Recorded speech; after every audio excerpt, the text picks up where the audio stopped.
My boy Roman Reigns is a better Samoan. His Samoan cock is way bigger. 10 inches. Samoa Joe 2 inches. Haha.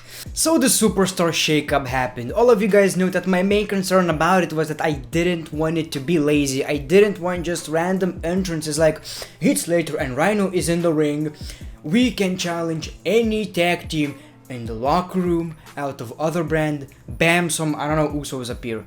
That's the lazy way to do it. Now, I was expecting some trades between Kurt Angle and Paige. We didn't got that as expected, but they were a little bit more creative this time. They focused on shocker, they focused on surprises, and the first one, like when Jinder Mahal appeared, I think it was lazy, honestly. It was lazy. He pretty much interfered in Kurt Angle's promo, and he said that I'm on Monday Night Raw right now. Kurt Angle said, well, you're gonna defend your United States Championship right now against any superstar. Jeff Hardy appears and wins the United States Championship. Obviously, a great moment. Jeff Hardy is, I think, a light heavyweight champion, tag team champion, WWE champion, world heavyweight champion, intercontinental champion. I think he held the most titles in the WWE.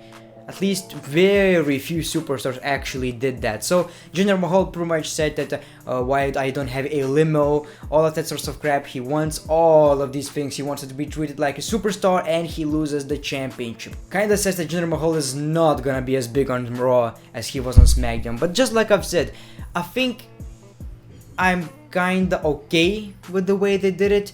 And of course, this is just the half of the roster. The second half is going to be drafted today, so I'm going to do a review tomorrow. So this is the first video of that because you guys wanted it. I promised you that I'm going to do it, so here is that. By the way, make sure to check out my GM mode episode 2, one of the best videos I've ever done on this channel. So I will leave annotation at the end of this video. After watch this video, make sure to tune in. It was actually surprising. Am I the only one who thinks that this Monday Night Raw was actually pretty nice and was better than the Raw after Mania? I think this year's Raw after Mania was kind of one of the worst ever, and this show was pretty nice. At least I was entertained. I watched the whole show. I had some problems with it, of course, but other than that, I think it's kinda nice. Now, one thing that people don't realize, not every pick was televised. Some wrestlers were drafted on WWE.com, and one thing that really surprised me is that we got, like, the first, at least, superstars, we all seen them on television. You know, they did some recaps like Baron Corbin is here, this guy is here, this guy is here, Sami Zayn, Kevin Owens. They pretty much showed every graphic, even the jobbers like, I don't know, Breezango. But Zack Ryder announced it on Twitter, and that wasn't even shown, even during the moments where all of these were televised. You know, ouch. There are some things that people don't realize, like tag teams being split up, that I'm going to mention, so keep watching this video for some new information that maybe some other YouTubers didn't told you, or you didn't catch that on Monday Night Raw or after the Monday Night Raw, because these were not actually televised. So let's talk about Monday Night Raw. Of course, Jeff Hardy wins the United States Championship. Great thing. Kinda feel sorry for Jinder because I don't want him to lose the push. I mean, all this build, all these title reigns, and now he's nothing in the WWE. I'm not quite sure about that one, if I like it or not. I probably don't. But Jeff Hardy as United States Champion looks amazing. Of course, after that segment, we got No Way Jose singing and dancing. I already hate that. I'm sorry, guys. I already hate that. WWE is like, Adam Rose's gimmick failed in the WWE. He's not even with the company anymore because that gimmick was trash. Let's do another one. We got more picks in the women's division once we got Sasha Banks versus Bayley match, which was like, there was this botch where Bayley tried to do something from the second rope. She slipped. That was kinda horrendous. But anyway, the Riot Squad actually attacked them. I mean, I wanted to see a full match, at least. Like, let's end this rivalry because one of these women has to go to SmackDown. So I'm a bit disappointed, and I don't care about this tag team, this group, the Riot Squad. I don't care. Anyway, so that's it for that. The Authors of Pain defeated Heath Slater and Rhino. Nothing new here, same old shit. This is just a filler, and that always reminds me why we need 2 hours of Raw. The show is way too long. It feels like a pay-per-view, a bad pay-per-view. Terrible pay-per-view. Anyway, then we got a great segment with The Miz TV. The Miz pretty much says we are going to have a couple of wrestlers that are going to change, you know, the landscape of Monday Night Raw. And we got Kevin Owens, Sami Zayn. They all said that we are going to be better than NWO, a group, and I was excited for that, to be quite honest with you. I'm like, this is the shit, although I want to see The Miz on SmackDown. Kurt Angle appears, he pretty much says that, no, you're not on Raw because you don't deserve it. And Sami Zayn picks up fucking glasses, you know. Sami Zayn is gold. I didn't like him as a face. I think I said that and I felt sorry because I know he's a great wrestler. I just couldn't find it in myself to actually enjoy this guy for some reason. I didn't like his gimmick, this whole you know, I just didn't like it. Now when he's a heel, I fucking love this guy. He is unbelievable, the sarcastic SOB. I never thought I could imagine this guy as a heel, but he's amazing. He is amazing. He reads the letter with fucking glasses. I laughed my ass off. And he pretty much says that Stephanie McMahon got these guys to Monday Night Raw. And pretty much Kurt Angle said that, well, The Miz, because Daniel Bryan and Paige pretty much want you on SmackDown, Daniel Bryan mostly, you're going to be on SmackDown. And he pretty much said that you're going to lose The Miz, and me and The Miz The Rush are going to do the exact same thing on SmackDown Live. Well, The Mr. Rush is not going anywhere, so he's going by himself, and whether we are going to find another guys for The Miz on SmackDown, or she's gonna be here by himself, which I'm kinda happy because I got tired of the same matches where they interfere. I'm really tired about that. I just can't wait to see SmackDown. Daniel Bryan, The Miz, dream match. This is gonna be something. I hope they save it for SummerSlam. Please save it for SummerSlam. I know WrestleMania is a little bit too long. I don't believe WWE can resist their temptation to do this match on a random episode of SmackDown Live. That never happens. Ugh. So, yeah, SummerSlam. Great pay-per-view. I think they tried to make SummerSlam into a bigger event than it actually is right now, so maybe that could main event, of course. No, it's gonna be Lesnar and Reigns or something along those lines. Holy shit. Anyway, that was a great segment. So we got The Miz on SmackDown, Sami Zayn and Kevin Owens on Monday Night Raw. The Miz was the only guy who was drafted to SmackDown because the main picks on SmackDown are going to be today for all these stupid idiots who don't understand that. Fucking Matt Hardy and Bray Wyatt defeated The Revival to win the Tag Team Eliminator. The Revival, I don't know, they looked so promising, but they lose pretty much all the matches that they're in. Are they buried already? Is that the next Ascension? Does Ascension still in the WWE? These guys are great wrestlers if you look at their NXT stuff.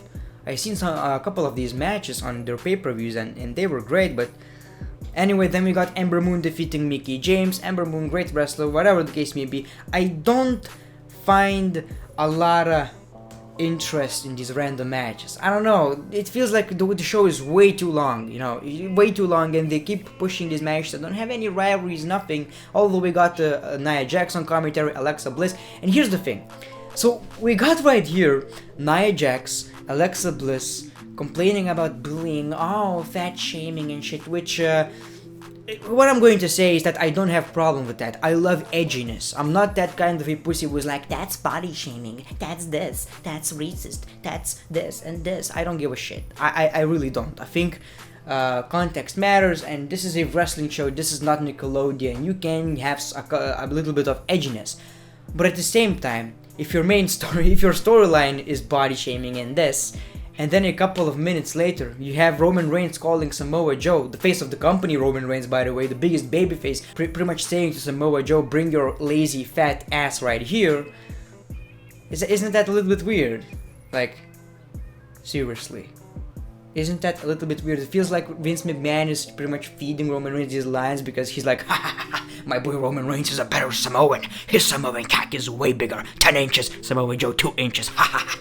That's something that probably happened on this show, not dropping any names, nothing, but you know, just, I heard it somewhere. And by far my favorite moment of the show, that was seriously amazing. We got Dolph Ziggler. I was like, okay, he's on Monday Night Raw, gonna get buried, nothing serious, whatever. We got Titus Worldwide interfering and pretty much saying that we want you on our team. And Dolph Ziggler pretty much had this promo where he said that everything is the same, I'm the same good wrestler, whatever. Dolph Ziggler says everything is the same except one thing. I didn't came here alone. And I was like, what do you mean? Okay, we have Drew fucking McIntyre attacking all these guys, and it seems like Drew and Dolph Ziggler are friends, tag team, whatever the case may be. That is fucking great. That is honestly amazing. It's rare that I rewatch moments from Monday Night Raw, but that moment I like watched on YouTube a couple of times more because that was seriously amazing. Both guys look great together. Drew McIntyre looks like a superstar. It kind of weird. It's weird that 8 years ago he was in the WWE like debuting Intercontinental Champion, and now he's like the real shit. The way he resurrected his career is really impressive. He's a heel, which I actually appreciate. He's a good babyface, but I want to see him as a heel right now. Imagine this storyline: Roman Reigns versus Drew McIntyre. Fuck yeah. Drew McIntyre versus who else is on Raw? Holy shit. I don't know, pretty much anyone. It's good. We want that. But I want to see this Dolph Ziggler Drew McIntyre thing right now. I want the explanation why they are together. I like the new finisher that they have. It's very good. Like Drew McIntyre's finisher is pretty much like Daniel Bryan's, right? Very similar, but instead of a knee, it's a foot. And you have a zigzag at the same time. That's very good. So I'm going to put this tag team, this group, in my career mode, no, not career mode, GM Universe mode series, because that is very good and I find it very intriguing. If Drew McIntyre debuted by himself, I would be happy, but I think this is way more interesting, at least for me. It helps Dolph Ziggler, it helps Drew McIntyre, and it's way more interesting. So I appreciate that Drew McIntyre and Dolph Ziggler are on Monday Night Raw. We got Roman Reigns promo, and that's where I went to the bathroom. We got Samoa Joe interfering. Samoa Joe's promo was great, but you know, it was one of these, oh, I'm gonna fight you. No, I'm not. See you at Backlash. Whatever, I don't give a shit. Anyway, what else did we got? We got Natalya versus Mandy Rose. Natalya won the match, but she was attacked. However, Ronda Rousey interfered, did very quick punches. These punches were so quick she couldn't even react properly. But that was kinda good. We all know Natalya is going to betray Ronda Rousey, and they're going to have this good match because Natalya can kinda have good match with anyone because she's a tremendous wrestler. So I think that's a great way to put Ronda Rousey in a one-on-one match somewhere down the line. You know, if I'm being honest with you, if you're going to put Ronda Rousey with Mandy Rose, you know it's going to be a clusterfuck. You know, you just know that. Anyway, we got Breezango defeating Cesaro and Sheamus by a roll-up. We all know they're going to get buried anyway. We got the 10-man tag team match. So this was Seth Rollins, Finn Balor, Braun Strowman, Bobby Roode, and Bobby Lashley. Bobby Roode is the surprise entrant. Face Bobby Roode is, holy shit, don't get me started, versus The Miz, Owen, Sami Zayn, and The Miz to Rush. So pretty much like a normal match. Bobby Lashley was impressive, very quick. Okay, so The Miz was actually betrayed by The Miz to Rush. He wanted to tag Curtis Axel, but they pretty much said, fuck you, Miz, and they went. And we got the winners, the face tag team won. So that was your Monday Night Raw. I think the ending was a bit underwhelming, but at the same time, it's the last show with these same wrestlers. I think Seth Rollins, maybe some of these guys, for like Finn Balor, are going to go to SmackDown anyway. I don't see Seth Rollins probably is not going to, because he has this Monday Night Raw t-shirt and stuff. Maybe they don't want to invest time, and maybe Jeff Hardy is actually going to be on SmackDown Live because he has the United States Championship. That makes a lot of sense, doesn't it? You know, you want Jinder Mahal on Raw, but you want the United States Championship to be on SmackDown. So draft Jeff Hardy, and the United States Championship is going with it as well.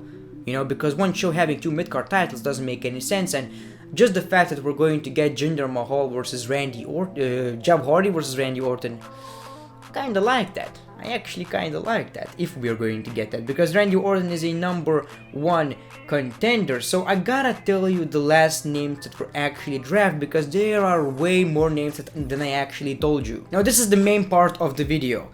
Jinder Mahal, Ruby Riott, Sarah Logan, Liv Morgan, Kevin Owens, Sami Zayn, Zack Ryder, Fandango, Tyler Breeze, Natalya, Dolph Ziggler, Drew McIntyre, Baron Corbin, yes, he was announced. I don't care that much. Conor, Victor, Ascension are back on Raw. I didn't even know that, by the way. Bobby Roode, of course. Mojo Rawley. Excuse me as I try to find someone who gives a single fuck about that one. Then we got Mike Kanellis, who wasn't even on SmackDown. Yeah, good luck being on Raw. And we got Chad Gable, which is something that people don't talk about, but Shelton Benjamin is staying on SmackDown, which is a great thing because maybe we can, reunite Chad Gable, or maybe have him as this mid-card or this underdog, or reunite him with this guy, holy shit, I forgot his name. Kurt Angle's son. What is his name? Jason, I fucked your mother. Yeah, Jason Jordan. And, Shelton Benjamin is going to be in the mid-card probably on SmackDown Live, which is very, very good in my opinion. As a tag team, just like I've said, I didn't felt like Hardy is still in the WWE only because he was in a tag team. Not that, doesn't leave much impact. When a guy goes to singles competition, like Jeff Hardy, like Shelton Benjamin, it feels way different, It feels like another return, almost. Like when Jeff Hardy is like in the singles competition right now, it's very different than Jeff Hardy being in tag team division. That's just me though. I don't know why I feel like that. In 2009, I wanted Jeff Hardy to be back in the WWE. Once he came back, I didn't felt it. Now I do, because he's a singles competitor. Anyway guys, that is it. What I think about the show, I would give it like 7 out of 10. It was pretty good for a Raw show. I'm really excited about WWE again. This draft is already better than the last one, so I'm excited. I see new fresh names, and hopefully it's not gonna be as bad as last one. And Ziggler is on Raw, The Miz is on SmackDown again, which is amazing. Daniel, Ziggler, Miz, all these guys are on WWE right now. It's gonna be very interesting to see new rivalries, new storylines, so that is that. Make sure to follow me on social media. Make sure to watch my previous career universe mode, GM mode, The Great One. Peace, love and hugs. It's been a pleasure.